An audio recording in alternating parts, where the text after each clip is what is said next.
wake up every Monday with the same sinking feeling in your chest. Another week, another 40 hours of your life traded for a paycheck that barely covers rent. And somehow, you're supposed to feel grateful for it. Here's what nobody tells you about the 40-hour work week. It was never designed to make you happy. It was designed to keep you just comfortable enough that you wouldn't burn the factory down. And 100 years later, we're still living by rules that were made for a world that doesn't exist anymore. But here's the thing that'll really mess with your head. Even if you could escape it, even if you made all the money in the world, that emptiness you feel, it wouldn't go away. Because the problem isn't just the system, it's something way deeper. Something a French philosopher figured out while watching people push rocks up hills. And once you see it, you can't unsee it. The modern world sold you a story. Work hard, climb the ladder, get the promotion, buy the house. And then, finally, you'll be happy. But you followed the script, didn't you? You got the degree, you landed the job. Maybe you even got that promotion. And yet, here you are, sitting in traffic on a Tuesday morning, wondering why it all feels so hollow. The truth is, you've been living inside what Albert Camus called the absurd. And understanding this might be the only thing that actually sets you free.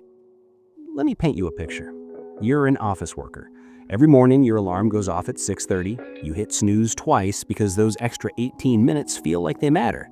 You shower, you dress in clothes that cost too much but somehow never feel quite right. You sit in traffic for an hour, listening to a podcast that promises to optimize your productivity. You arrive at your desk, you open your laptop, and then for the next 8 hours, you do things that, if you're really honest with yourself, don't feel like they matter at all. You send emails about emails. You attend meetings that could have been emails. You fill out reports that someone might glance at for 30 seconds. You're productive, you're contributing, you're doing exactly what society told you to do. And yet, deep down, there's this voice that keeps asking, what's the point? This is where Camus comes in. In 1942, while the world was literally tearing itself apart, Camus wrote an essay called The Myth of Sisyphus. You probably know the story. Sisyphus was a king who pissed off the gods. His punishment, he had to push a massive boulder up a mountain every single day, and just as he'd get it to the top, the boulder would roll back down, and he'd have to start over. Forever. No progress, no achievement, no end. Just the same meaningless task repeated for eternity. Now, most people hear that story and think, wow, that's the worst punishment imaginable. But Camus saw something different. He looked at Sisyphus and said, that's not just a myth, that's your life. That's all of our lives. Think about your typical work week. Monday, you start with a clean slate, fresh to-do list, new goals. This week will be different, you tell yourself. You work through your tasks, you check things off, you feel productive. Friday arrives and you've accomplished everything you set out to do. You feel satisfied. For about an hour. Then Sunday night rolls around and what happens? The boulder rolls back down. New week, new to-do list, same tasks, different words. And the work you did last week? Already forgotten, already irrelevant. The presentations you spent hours perfecting? Filed away. The problems you solved? Replaced by identical problems with slightly different names. You're Sisyphus. The boulder is your career, and the mountain never ends. But here's where it gets really uncomfortable. It's not just work. Think about your fitness routine. You go to the gym, you get in shape, you finally see results. Then you stop for 2 weeks and it's like you never went at all. Your body resets. The boulder rolls down. You start over. Or relationships. You have an amazing conversation with your partner. You feel connected. You feel seen. Then 3 days later, you're arguing about whose turn it is to take out the trash, and that connection feels like a distant memory. Or even basic survival. You eat breakfast. 6 hours later, you're hungry again. You clean your apartment. 3 days later, it's a mess. You pay your bills. 30 days later, they're due again. Everything you do, every accomplishment, every achievement, it all disappears. Nothing sticks. Nothing lasts. The boulder always rolls back down. Now, most people respond to this realization in one of two ways. The first response is denial. You convince yourself that this time it'll be different. This promotion will be the one that finally makes you happy. This relationship will be the one that completes you. This purchase will be the thing that fills the void. You chase meaning in a world that fundamentally doesn't offer any. You're running on a treadmill convinced that if you just run fast enough, you'll eventually get somewhere. This is what Camus called philosophical suicide. It's when you create artificial meaning to avoid facing the truth. Religion does this, not knocking religion, but Camus noticed that many people use it as a way to avoid the uncomfortable reality that existence might not have inherent purpose. Political ideologies do this too. You convince yourself that if your side wins, if your vision of the world becomes reality, then everything will make sense. Hustle culture definitely does this. Work harder, optimize more. 5 a.m. wake-ups, cold showers, manifest your dreams. It's all the same dodge. It's all a way to avoid looking directly at the absurd. The second response is what Camus called actual suicide. And this is where we need to be really careful, because Camus isn't advocating for this. He's describing it as a logical response to the absurd that some people arrive at. If life is meaningless, if nothing you do matters, if the boulder always rolls back down, then why keep pushing? Why keep playing a game you can never win? This is the dark heart of the absurd. It's the question that Camus said was the only truly serious philosophical question, whether or not to continue living in a world without inherent meaning. But Camus offered a third option, and this is where everything changes. Camus said, "Imagine Sisyphus happy." Wait, what? How could Sisyphus possibly be happy? He's pushing a boulder up a hill for eternity. His task is meaningless. His efforts are wasted. He's the ultimate symbol of futility. And yet, Camus insisted we must imagine him happy. Here's why. Sisyphus could spend every moment cursing the gods. He could push that boulder while screaming about injustice, about meaninglessness, about the absurdity of his punishment. But what would that change? The boulder would still roll down. The task would still be endless. The punishment would still continue. So, Sisyphus makes a different choice. He accepts it. Not in a defeated, hopeless way, but in a way that's almost defiant. He looks at the absurdity of a situation and says, "Fine, this is absurd, this is meaningless, but it's my absurdity, it's my rock, it's my mountain, and I choose to find my own meaning in it." This is what Camus called revolt. Not revolt against the system necessarily, revolt against the expectation that life should make sense. You stop waiting for external validation. You stop looking for cosmic purpose. You stop believing that one day everything will click into place and you'll finally understand why you're here. Instead, you create your own meaning, not because the universe demands it, but because you choose it. You're still pushing the boulder, but now you're doing it on your own terms. Let's bring this back to your 40-hour work week. Most people treat their job like it's supposed to provide meaning. That's why we have phrases like finding your passion or doing what you love. We've been sold this idea that if you could just find the right career, the one that aligns perfectly with your values and interests, then work wouldn't feel like work. Then you'd wake up excited every Monday. Then you'd finally be fulfilled. But that's a lie. And it's a dangerous lie because it makes you feel like a failure when your passion becomes just another obligation, when the thing you loved turns into deadlines and performance reviews and office politics. The absurd doesn't care about your passion. The boulder still rolls down. So what's the alternative? You stop expecting your job to complete you. You do your work because you've chosen to do it, for your own reasons. Maybe you work because it pays for the things you actually care about. Maybe you work because it provides structure. Maybe you work because you like your coworkers, or because it's less boring than the alternatives. The point is, you decide what it means, not your boss, not society, not some cosmic scoreboard. You. And here's the freedom in that. When you stop looking for your job to validate your existence, it loses its power over you. That Sunday night dread? It comes from feeling like you're wasting your life. But if you've already accepted that life doesn't come with inherent meaning, if you've already decided that you're creating your own purpose, then Monday morning becomes just another day. Not the death of your weekend, not the beginning of another meaningless grind, just another opportunity to push your boulder in whatever way you choose. Now, I know what you're thinking. This sounds depressing as hell. You're telling me that nothing matters, that everything I do is pointless, and I'm supposed to be just okay with that? But that's not what Camus is saying. He's saying the opposite. When you let go of the expectation that life should provide meaning, you actually become free to enjoy it. Think about it like this. You ever notice how kids can play with a cardboard box for hours? They don't need the box to mean something. They don't need it to serve a higher purpose. They just enjoy it. They're in the moment, creating their own meaning, their own games, their own rules. And then we grow up and we lose that. We start believing that everything needs to justify its existence. Every hour needs to be productive. Every activity needs to advance our goals. Every experience needs to contribute to our personal growth or our career or our brand.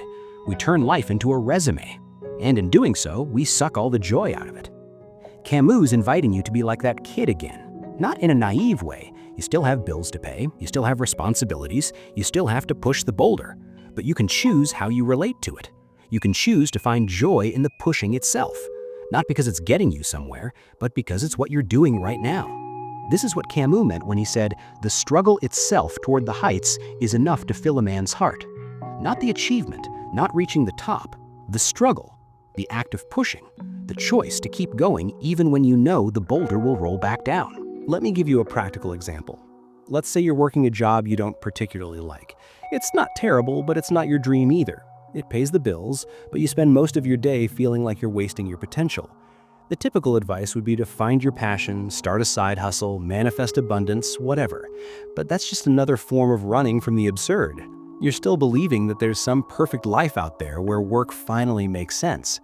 Camus would say, accept that your job is absurd. It probably is. Most jobs are. You're trading your time and energy for money so you can survive in a system that demands you have money to survive. That's circular. That's absurd. But so what? Accept it. And then decide what you're going to do with that acceptance. Maybe you use your job as a way to fund the things you actually care about. You work your 40 hours, you collect your paycheck, and you use that money to travel or make art or spend time with people you love. Your job isn't your life, it's just the thing that makes your life possible. Or maybe you find small ways to make the work itself more bearable. You build friendships with coworkers, you set tiny goals that only matter to you. You turn it into a game. Not because the game matters, but because you've chosen to play it. The point is, you stop waiting for permission to be happy. You stop waiting for your circumstances to be perfect. You stop believing that one day, when you finally achieve enough, acquire enough, become enough, then you'll be allowed to enjoy your life. You enjoy it now. Not because you've earned it, but because you're alive. And you've decided that's reason enough. This is the Revolt. This is Sisyphus happy. But let's go deeper, because there's another layer to this that's especially relevant to modern life. We don't just have one boulder, we have dozens. Work is a boulder, fitness is a boulder, relationships are boulders. Social media is definitely a boulder. You post content, you get likes, you feel validated. 2 days later, nobody remembers. You have to post again. The boulder rolls down. You build your follower count, you feel accomplished. The algorithm changes, your reach dies, you start over. Even self-improvement is a boulder. You read a book, you feel inspired, you implement the lessons. 3 weeks later, you've forgotten everything and you're back to your old habits. New book, same cycle. We're living in a world of infinite boulders, and we've convinced ourselves that if we could just push them all at once, if we could just optimize our systems and maximize our productivity, then we'd finally get on top of things. Then we'd finally feel like we're winning. But that's never going to happen, because the game is designed to be unwinnable. Think about the 40-hour workweek specifically. It was established in the early 1900s as a compromise. Factory workers were literally working themselves to death, 16-hour days, 6 or 7 days a week. The 40-hour week was supposed to be a victory for workers' rights. 8 hours for work, 8 hours for sleep, 8 hours for whatever you want. Sounds reasonable, right? But here's what they didn't tell you. In the 1920s, when the 40-hour week was being established, productivity was a fraction of what it is today. The average worker produced maybe 1/10 of what a modern worker produces, if that. Now, technology has increased productivity by orders of magnitude. We have computers, we have automation, we have tools that can do in minutes what used to take days. By logic, we should be working way less, maybe 20 hours a week, maybe 10. We produce more than enough to provide for everyone's basic needs. But instead, we're still working 40 hours. Some people are working 50, 60, 80 hours. Why?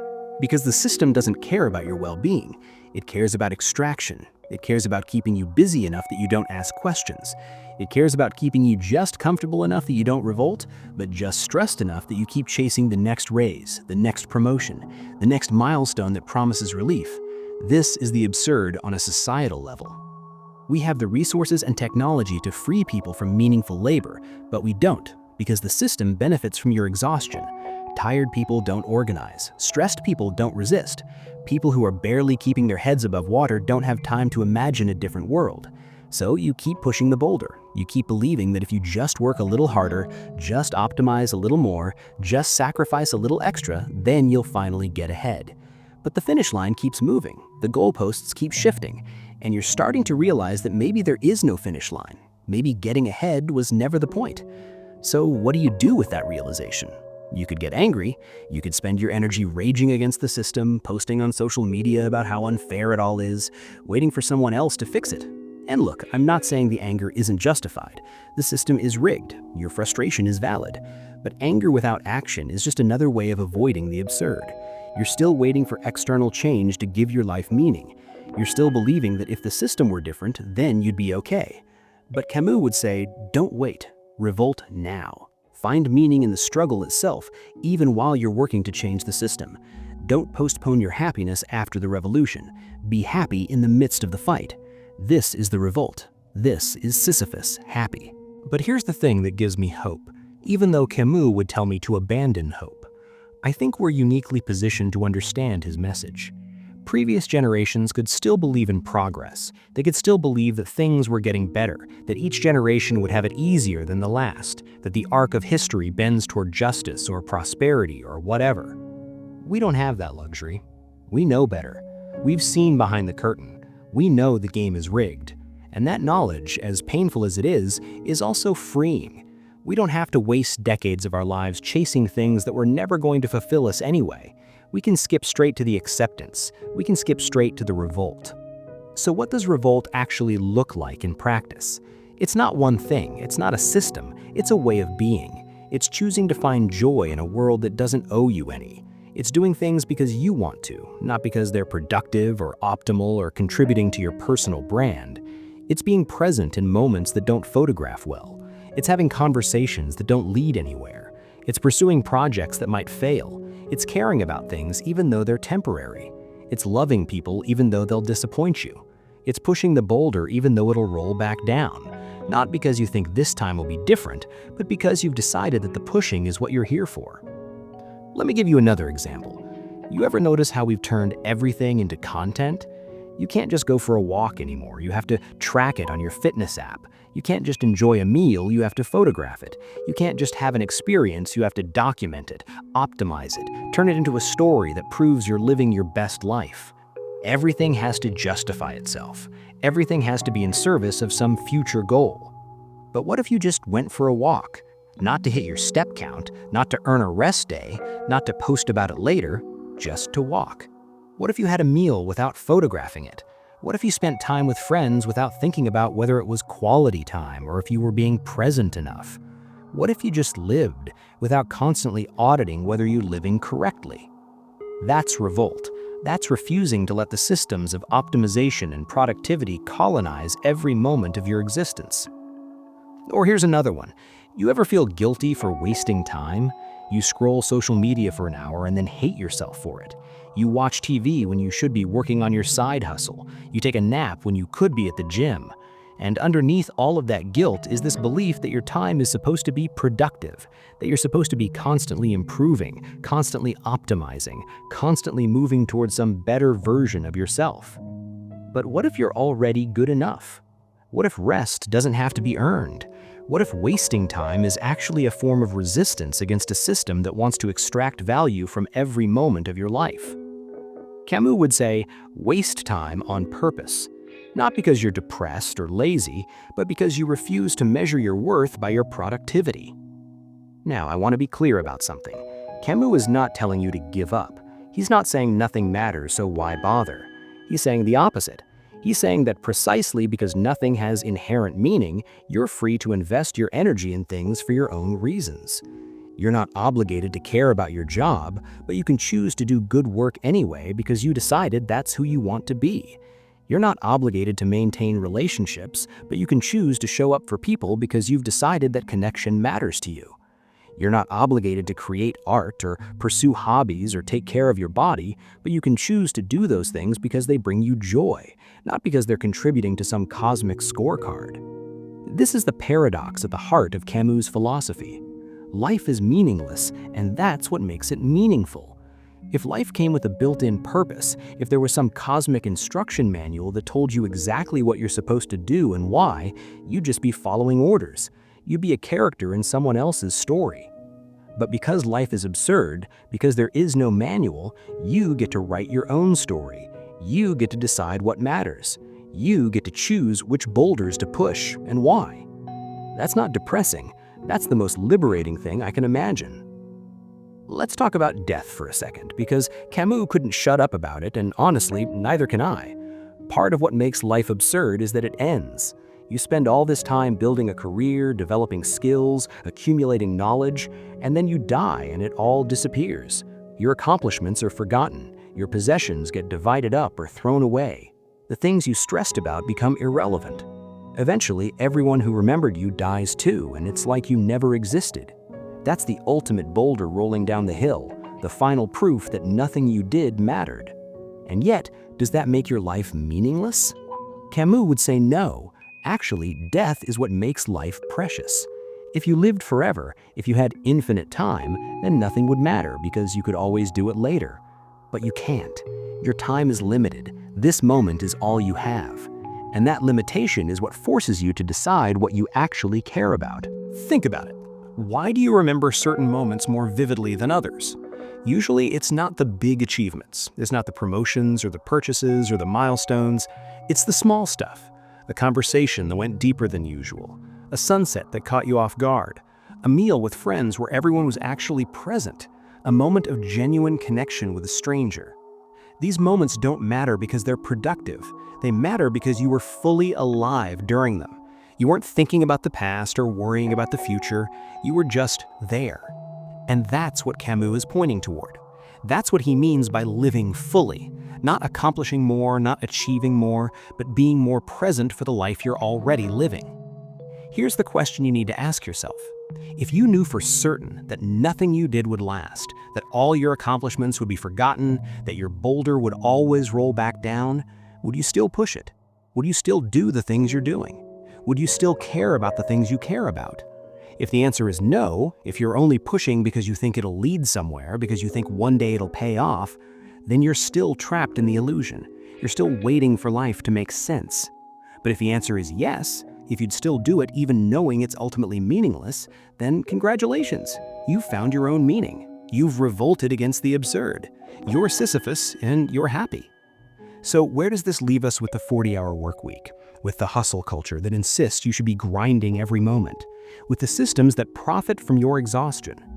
Camus isn't going to tell you to quit your job and live in a van. He's not offering you an escape plan. What he's offering is a different way of seeing. When you accept that your work is absurd, when you stop expecting it to provide meaning, you actually become less exploitable. You stop giving it power over your identity. You stop deriving your worth from your productivity. You can do your job without letting it consume you. You can collect your paycheck without feeling like you sold your soul. You can exist within systems you don't fully believe in without being destroyed by them. Because you've already accepted the fundamental absurdity. You're not waiting for it to make sense anymore. And maybe from that place of acceptance, you actually become more capable of changing things. Because you're not paralyzed by the hope that someone else will fix it. You're not waiting for the perfect moment or the perfect plan. You're just acting because you've chosen to. Not because you think it'll definitely work, but because this is your boulder and you've decided how you want to push it. Maybe you organize with coworkers. Maybe you demand better conditions. Maybe you create alternatives.